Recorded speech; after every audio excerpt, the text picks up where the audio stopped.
I'm Andre J, and today I would like to talk to you about video equalizers, video enhancers, and color processors. So these are all kind of like little external devices. We've mostly been focusing on just like cameras and video mixers and using the special effects on video mixers to do fun things with feedback. But today I would like to focus on these little units that usually they can only take one source in and put one source out.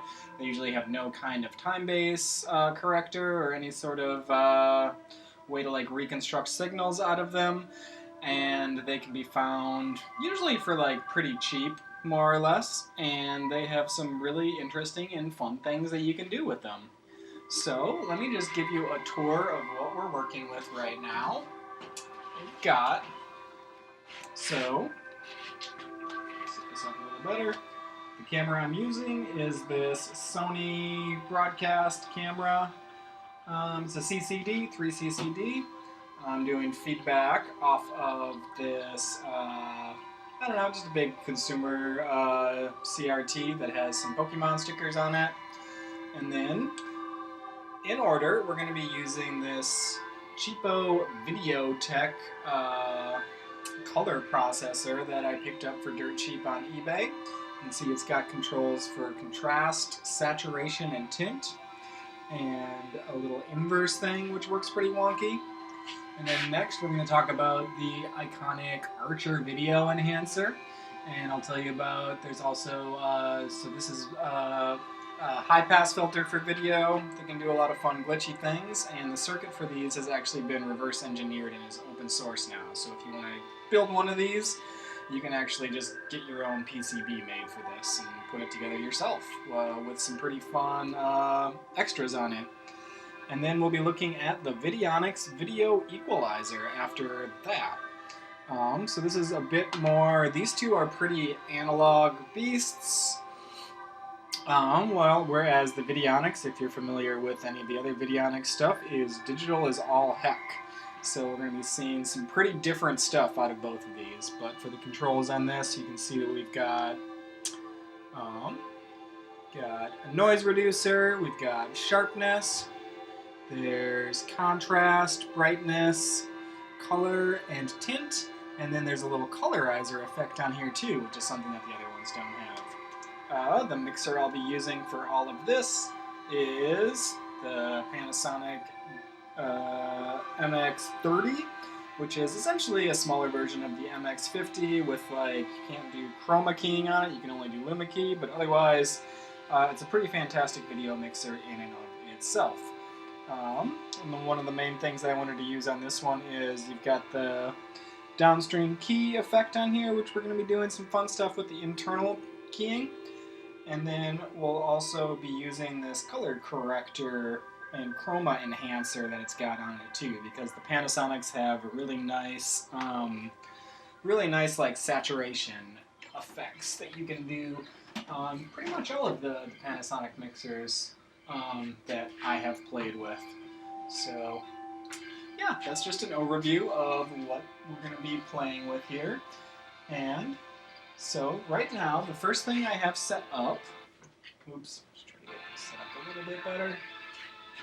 There we go. So right now I'm just running this through that Videotech. And for comparison, let me turn everything off right now. So it's got a bypass switch on it. So this is just the Videotech bypassed. So you can see that with this camera and this screen on its own, it's just doing like some pretty blue stuff overall. This is one thing about this particular camera. It's got some filters on the lenses, which kind of seems to make a lot of blue things happen. So this camera on its own isn't really one of my favorites for video feedback, but with the right effects chain and signal chain, it can do some pretty amazing things, because the lens is really just fantastic on this thing. But yeah, something to note is that camcorders and cameras that have like certain kind of filters in the lenses, light filters, can do this sort of thing where it just makes things really blue, like as like a default. Yeah, so first off, let's just switch on the video tech. So something you might notice immediately is that there is some noise that shows up. You can see these little lines that are going up the screen.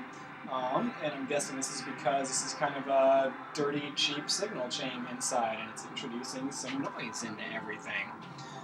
But we're going to see that this can actually be a pretty fun thing to work with as we continue exploring these things. So there's 3 controls on here. Well, there's 4. You can also do an inverse. But the inverse does not seem to work incredibly well. That was me turning the inverse on and off. But we've got contrast. And these are all attenuverters, so you can turn them up or down. That was me turning contrast down, and it really seems to bring out the noise a lot. And then turning contrast up just seems to like push the noise a bit more, or push the brightness a bit more. And if I play around with saturation, you can see that saturation is just sort of increasing the brightness. So something to note about when you see mixers that have controls like contrast, saturation, hue, and all this stuff, they're not like, it's not like a digital thing where you can just like easily just like convert this into like an algorithm that like directly affects like the things like in an Adobe program or whatever. These are working on the kind of wonky composite video signal, which is, in this case, I'm working with NTSC gear, so that's YPBPR, meaning there is one signal in which amplitude refers to the brightness, and then there's 2 signals which are modulated into that signal, which are telling control how much red and how much blue are being displayed on the screen. And then if you have brightness, blue, and red information, you can reverse engineer the green out of that. So yeah, it seems like somewhat of a non-intuitive signal to be using, but there's a lot of reasons that it exists. But the long and short that is relevant to this means that if you're playing around with contrast and saturation, they're kind of doing some sort of like signal, like they're doing a lot of like circuitry to actually make that sort of affect saturation, and there's not just one way to try to map a saturation enhance into a YPBPR signal. There's a bunch of different ways you can do it. As you can see, this one has a saturation thing on it, and I turn it up and down, and that's what it does. This Panasonic has a color corrector which can control chroma, which is another way to say saturation. And we can see that does something totally different as I turn this up and down.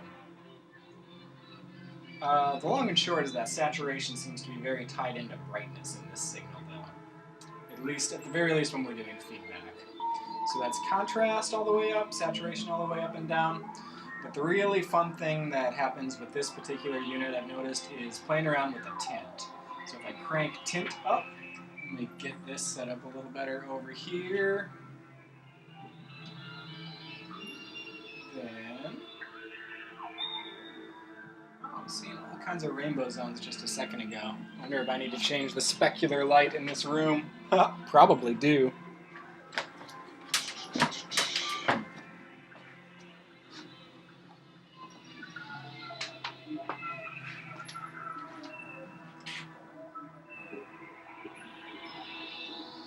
Nice. There we go. I can open up the iris a bit on this. Yeah, we can see that cranking up the tint on this will bring in some rainbow zones on this over here.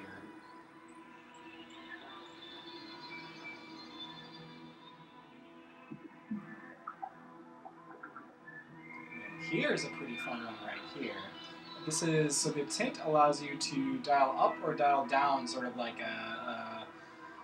I'm pretty sure it's modulating there's a burst in the signal, which sort of like sets like a color reference for how color gets decided in there, and I'm pretty sure it's just shifting that, using that burst to like, phase shifting the burst to like change what the hue of the signal is. And you can dial it up or down.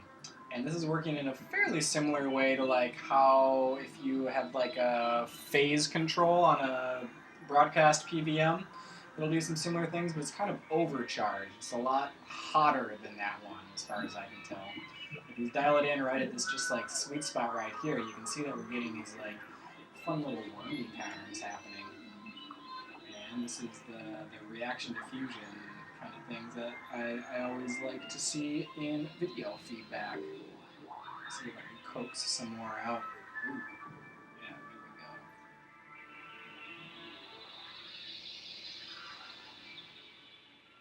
And then let me change the focus on the lens. See if we can sharpen up these worms. And zoom out and zoom in a little bit. You can find, there we go. This is a real nice spot to hang out in. And then I do still have this chroma control over on the Panasonic. So let's see what happens when I dial this up and down. You can see if I take it down a little bit, sort of removing some of those worms and removing the brightness, and we just get this like pulsing chroma strobe in the background. And then as I turn it up, there's just that one moment where, yeah, you get these cloudy reaction diffusion worms happening.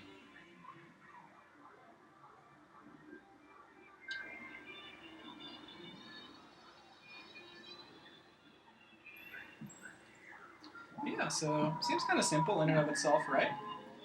Not a lot, not like a crazy lot different from like other sorts of camera feedback things we were doing. Because you could do some very similar things if you just had a camera and a PVM where you have like contrast, saturation, and phase controls on them.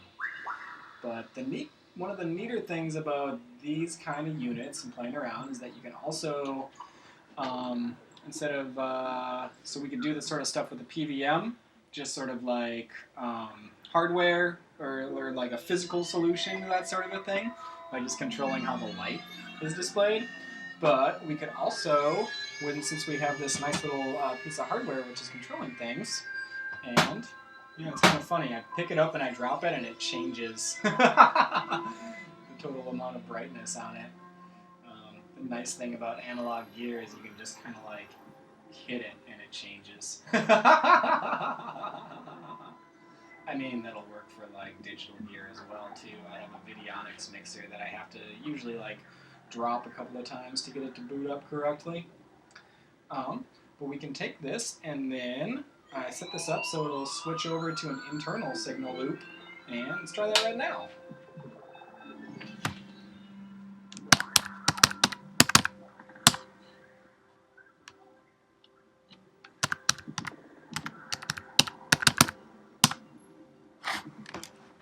So here we go. We've got something pretty crazy going on over here. Let me try playing around with these same three. Let me take everything back to 0. Okay, this is contrast, saturation, and tint, all kind of on 0. And you can see this is still different from what would happen if we just plugged the output right back into the input. And I'll show you.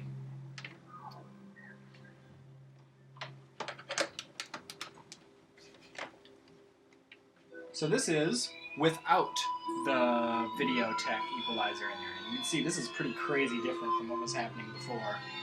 Let me unplug that and plug it back into the Videotech.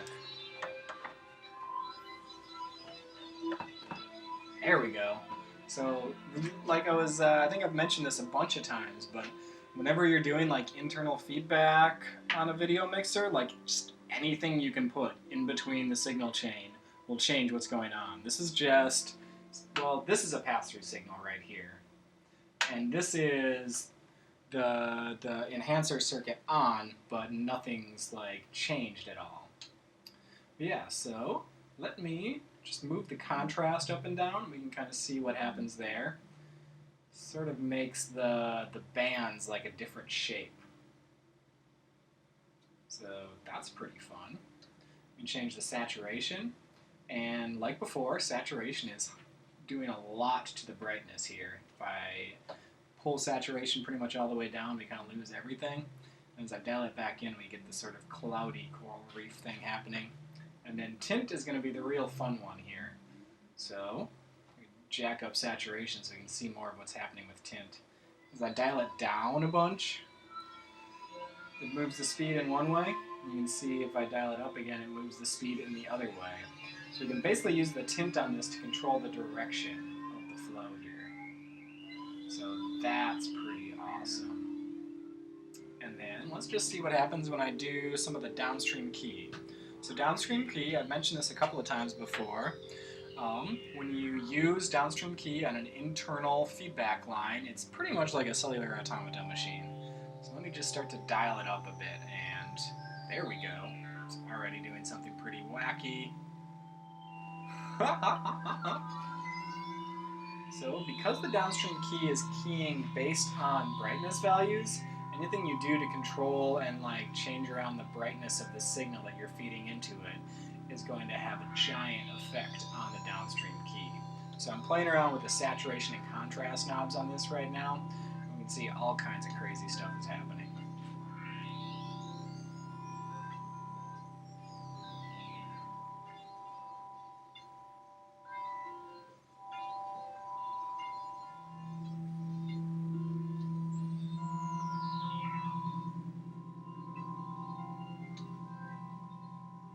Play a bit more with the tint. Change the direction of everything. So this adds a really nice steering wheel to the internal feedback, just having these three knobs around. And I'm willing to bet this is pretty much an entirely analog signal chain too on the inside of this, so you could maybe just pop this open and give it a peek and see if there's some interesting bends you could do on something like this, or reverse engineer the circuit. This one's really great.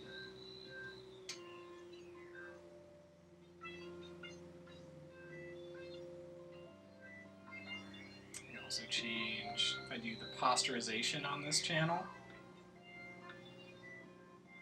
that'll do some stuff. Oh yeah, and there was that inverse thing that was happening. It didn't seem to do anything with the camera feedback, but let's see what the inverse does with internal feedback. Okay, so it whites out. That's pretty harsh. And then what if I turn the inverse on the MX50? And so we're inverting and then re-inverting. And then here's just the inverse on the MX30 while I'm doing these things. And yeah, this is pretty rad. Let me dial in some more of the downstream key.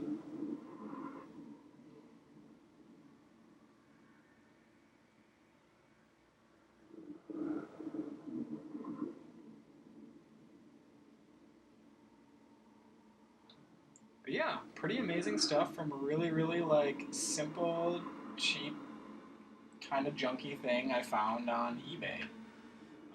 So yeah, it's just this is something I'd like you all to take away from this, is that for doing video feedback stuff like this, you don't really need to buy expensive gear and go out of your way to do crazy things. Usually it's oftentimes some of the cheapest, most nonsensical things that can give you the most fun.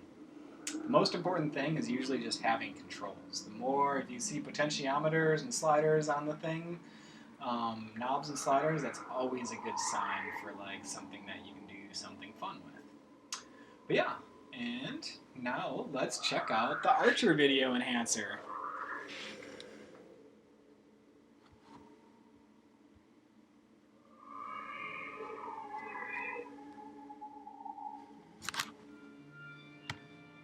Alright, now we are going to talk about the Archer Video Enhancer. So this is a pretty common device that was used by glitch video folks for a long time, because you could find them for $5 on eBay, and it's a totally analog signal path inside, and even without doing mods to them, they do some pretty crazy stuff. So without further ado, let me just switch this thing on, and we can start to see some of the video enhancing. So what the Archer is doing, it's got a high-pass filter on the signal, which pretty much means that it's going to bring out more crisp outlines. So the main goal, like these were originally designed for if you had like a crappy VHS tape, and you wanted to like add some like more dynamics and sharpen the image on it, you would use one of these for viewing. But as you can see, anything that you do in a feedback loop just kind of like goes exponential. So as we start to sharpen up the image, it's making all of these really crispy outlines on things, changing the direction of the feedback, and we're getting a lot more details on everything. So this one's kind of neat because it's got sort of like, you can just dial it in like halfway.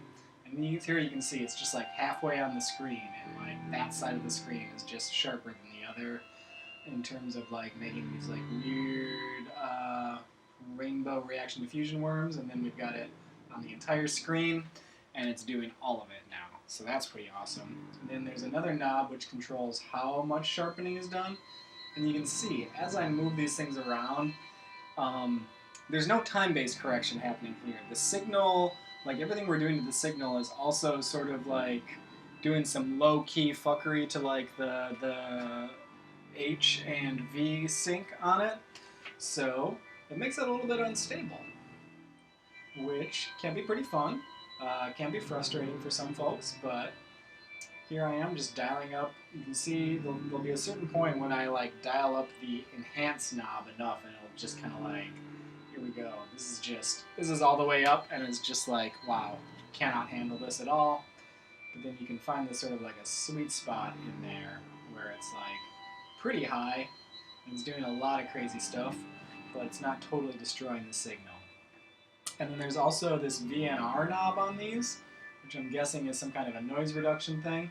And if we turn this down, then it gets really noisy and it just clamps out at green. You know from earlier videos that video signals and feedback loops really want to go green. But then if I dial up the noise reduction, the VNR some more, then we get some more clean stuff, and then this is up all the way. You can find maybe a sweet spot in the middle where there's just enough noise on the side that it's making the feedback go kind of crazy.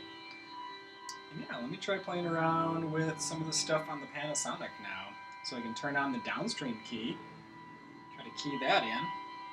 Oh, I need to turn it on. You can see that gets pretty intense pretty quick.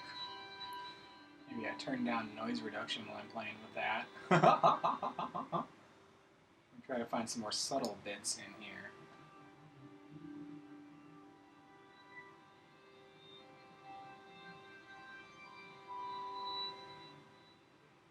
So this is pretty nifty.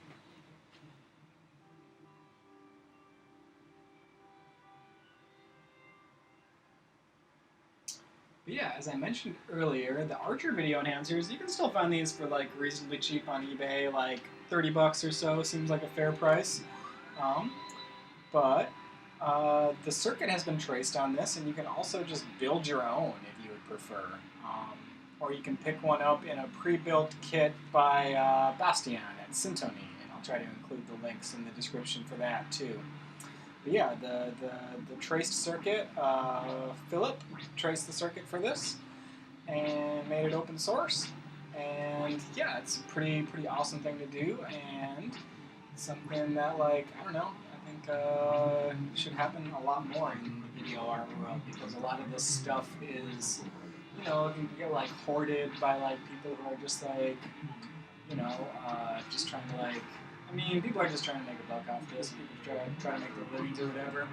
But it gets unfortunate when it's just like, sort of like a cheapo unit like this starts to become really expensive because people are hoarding them for like glitch things. And the circuit is really simple. You can just make your own. So yeah, there's my call that opinions on that. But yeah, so this is how it works on an internal loop, just on its own. And then let's throw the camcorder into the mix now, so you can see what it does with the camcorder. You can see, let me turn it all the way off. So this is where we were at before.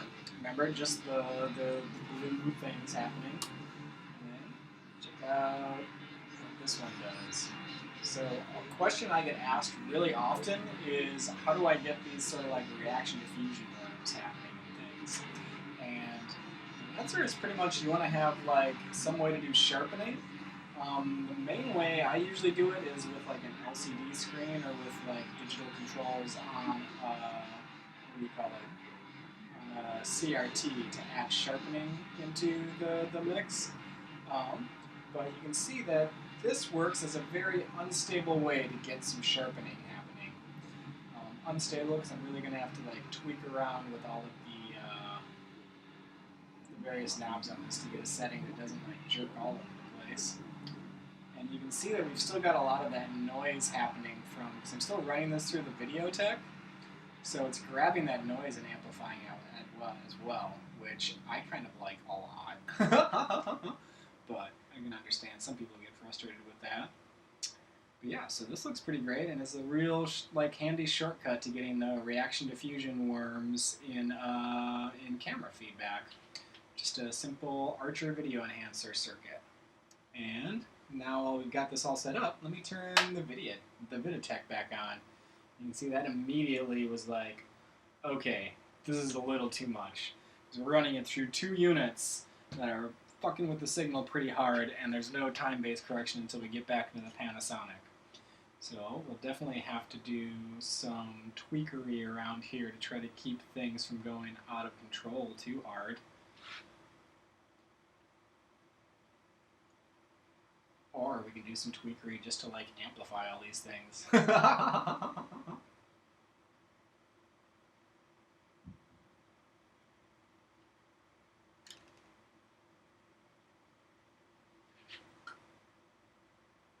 Alright, here's a pretty sweet spot right here.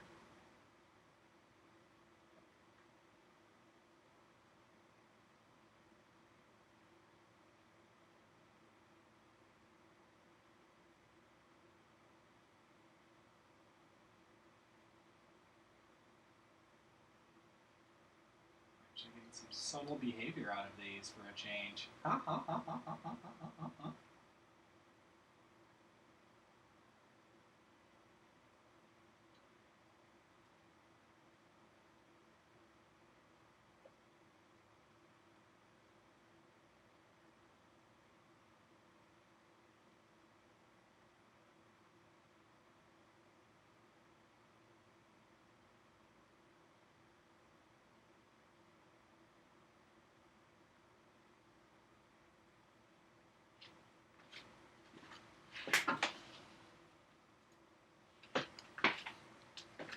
Yeah, just a real simple, fun way to get some exciting, glitchy things happening. I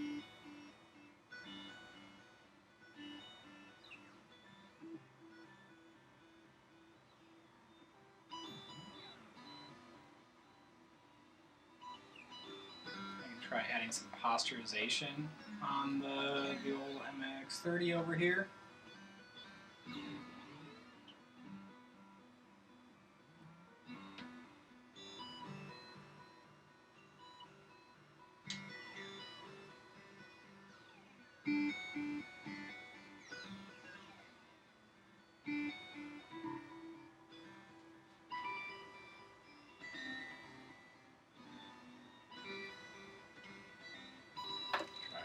Negative. It's not doing much. Try pulling all the color out. After we do all these crazy things to the color, we can try pulling all the color out.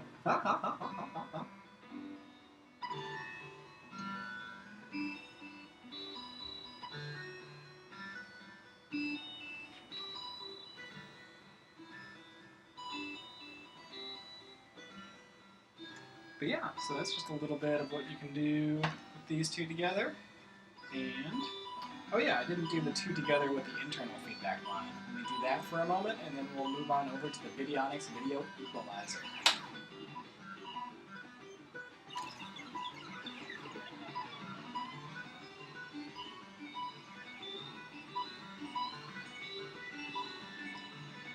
You can see we're really getting into some crazy modes with this specific combo.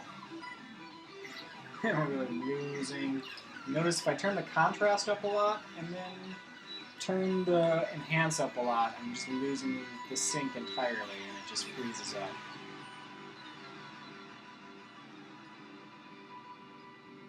same thing with the saturation. We're really gonna find some sweet spots in here. I can do a lot with the tint.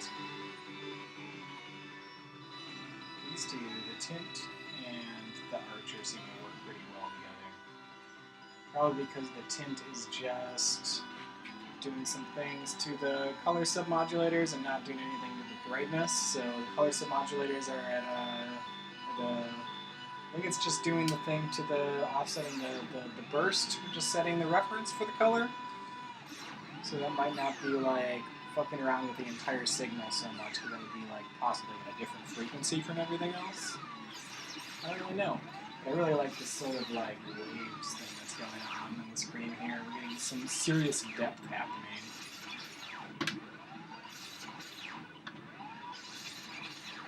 Let me try inverting. Ooh.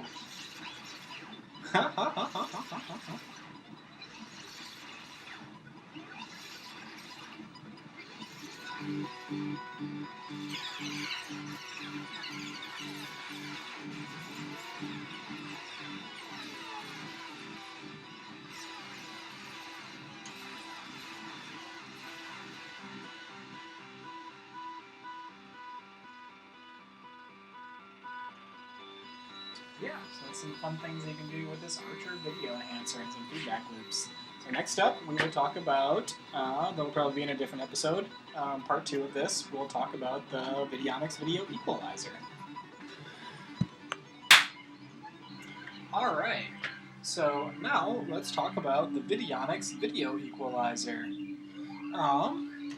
So, the Vidionics Video Equalizer is going to be a little bit different from these other ones, in that it is a little bit more, well, it's just a completely, like, digital situation.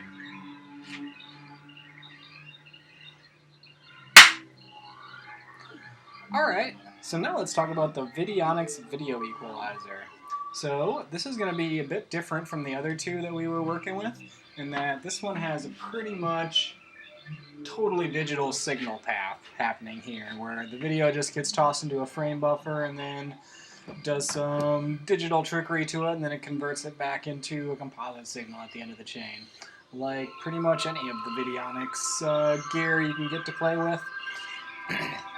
So, you can see that this thing has a nice little split screen like the Archer does, so you can see this is the signal, just the signal coming through on its own, and then over here, this is a signal being passed through. So you can see we're losing some color to start with here, because this has a bit more color, and then this one, not quite so much. So, it seems kind of funny that a video equalizer is removing some of the color, but that's just sort of like one of the byproducts of running things through a frame buffer, is that you don't always get to preserve all of the information. You just make sure everything is sort of set at pass-through right now. Okay, so the first thing that you can do with this, there's just like this little like button here where you can try some like, it's called advanced modes. So you can see one of the advanced modes is just monochrome, one of them is posterization, one of them is full color and black and white inversion, and the other one's just your test signal bars. So that's the advanced modes right there. And next up, you've got a video noise reducer. And kind of not really doing too much in this case, but for the final video of this, when I try running all of these into one another, we might see some more happening with the video noise. And then there's video sharpness. This one you can see has got a bit more oomph to it. As we turn the sharp up, we're just seeing a tiny bit more of like the reaction diffusion things coming in here. Not a lot. Maybe if I reduce some of the light coming in, close the iris a bit. Yeah, just a tiny bit, but it's a real subtle sharpness thing coming in. Not quite as like over the top as the Archers. So that's the enhancer part of it. And we can go over here to the video processor, and we're going to see a little bit more action happening here. So I can control the contrast. And contrast all the way down just is nothing for this signal, and contrast all the way up. You can see that with the sharpness is adding a bit more of the sort of details coming in. And if I start to move this around, then we can see some more of that stuff happening. We can control the brightness. I take the brightness down. Notice, I take the brightness down, we're still getting that big blue everywhere. I think that might have a lot to do with this camera. If I turn the brightness up, then it just kind of blasts everything out. But I think the reason that the brightness and the contrast aren't doing a lot is because the color is so strong here. So maybe, let me try taking the color all the way down, which looks like a saturation knob on this one. And then we can play around a bit more, turn the contrast all the way up and play around with the bright. And there, we're getting some really, really sharp stuff happening here. Let me turn the brightness down a little bit more. Okay, so that's pretty rad right there. We've got a super, super sharp skeletal reaction diffusion thing happening here. So that's pretty fun. Pretty similar to what the Archer was doing, but kind of a lot more stable. But you can still kind of see how things are sort of like clumping around in like cubes. And then there's this sort of like blurry things around like the outlines of things that I think has to do with the thing being quantized and tossed in a frame buffer. Still pretty awesome though.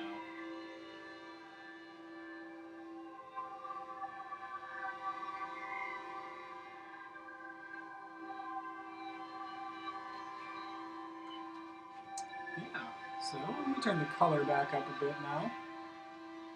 So we've got a bit of the color happening, and we're still got a lot of these finely defined worm things happening. Let me play around with the tint.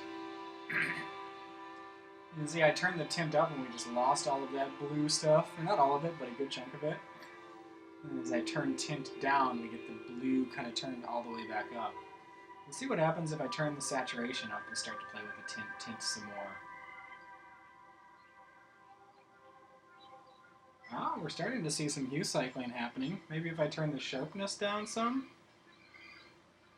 Let me turn the contrast down. Turn the bright up. Try to find a sweet spot here. I'm pretty sure we can get some rainbow hue cycling happening here. Yeah. Okay, here we are. So we lose the reaction diffusion worms, but we get some hue cycle worms happening. And then sort of just like dial in the right amount of like tint, which I'm guessing is just sort of offsetting the hue a bit. It's usually what tint means, and we're getting this kind of the same thing that we had over on the video tech, but it's the same like shape of things where we're doing that sort of like curly like standing wave hue cycling stuff, but it's different quality overall. If I turn it way up, then yeah, that's pretty cool. We can just try to steer this around a bit for a moment.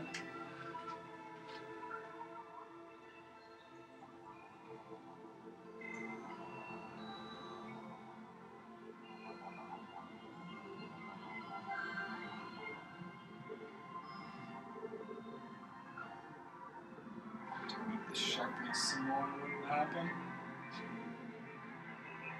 Yeah. So this is a pretty great mode right now, I think. We're getting sort of the hue cycling and the reaction diffusion worms at the same time. Ha ha ha ha ha.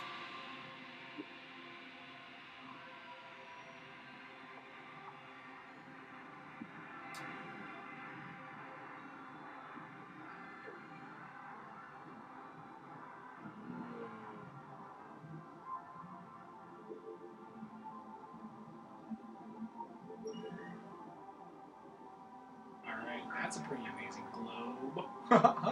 Holy crap.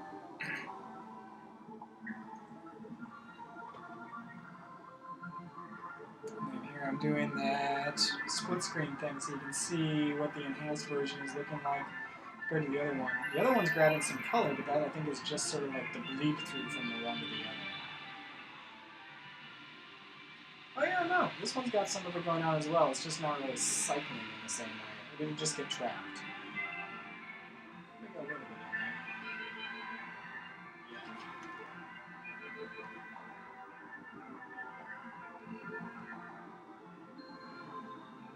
And then the final kind of crazy thing that this one has, I'm just trying to center this one a little bit.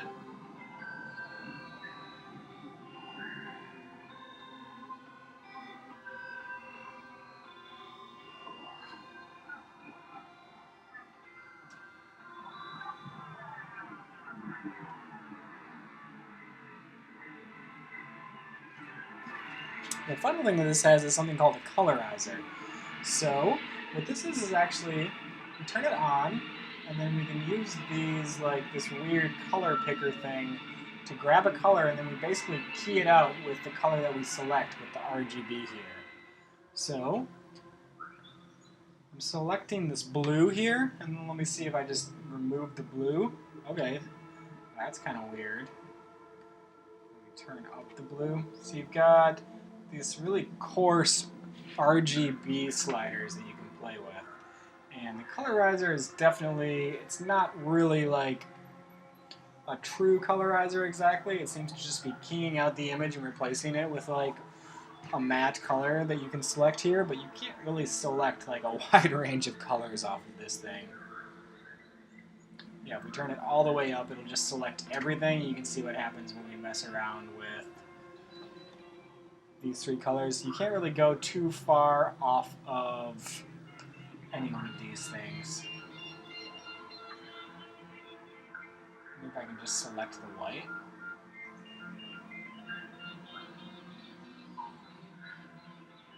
Nope, still selecting the blue.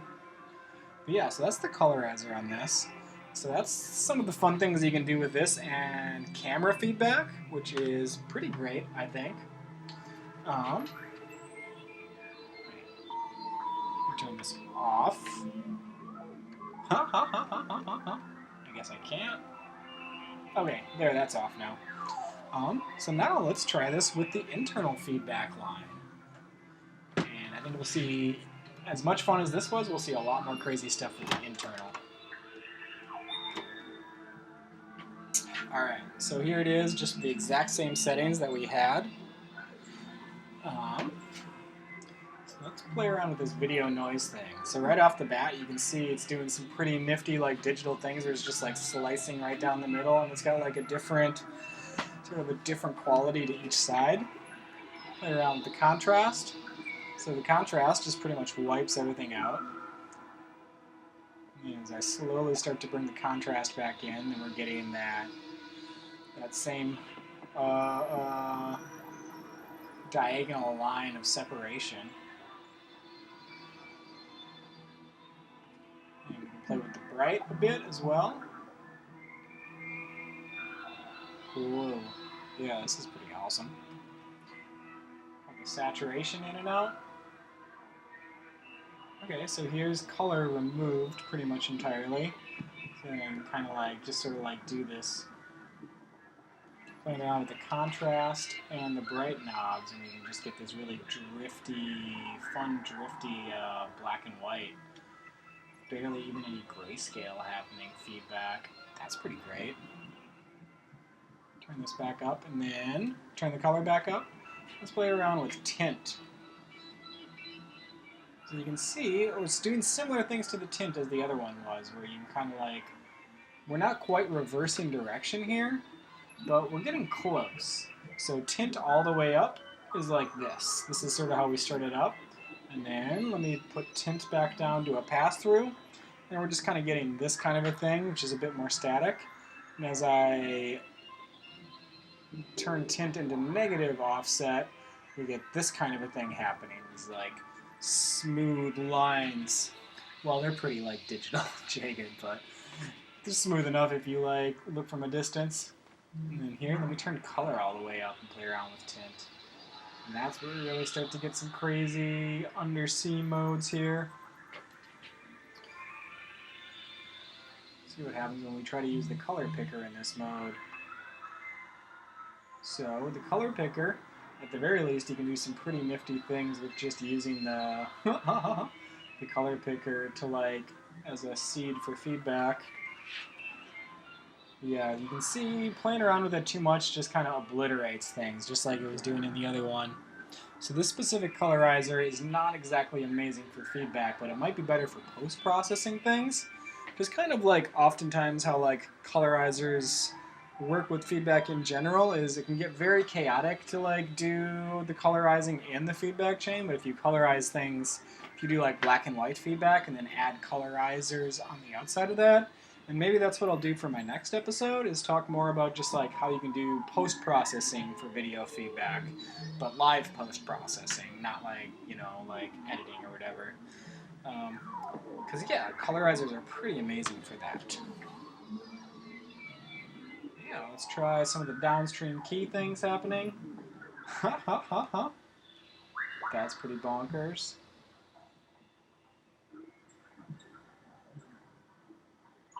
What if I try to invert here? So here's some pretty classic cellular automata things happening.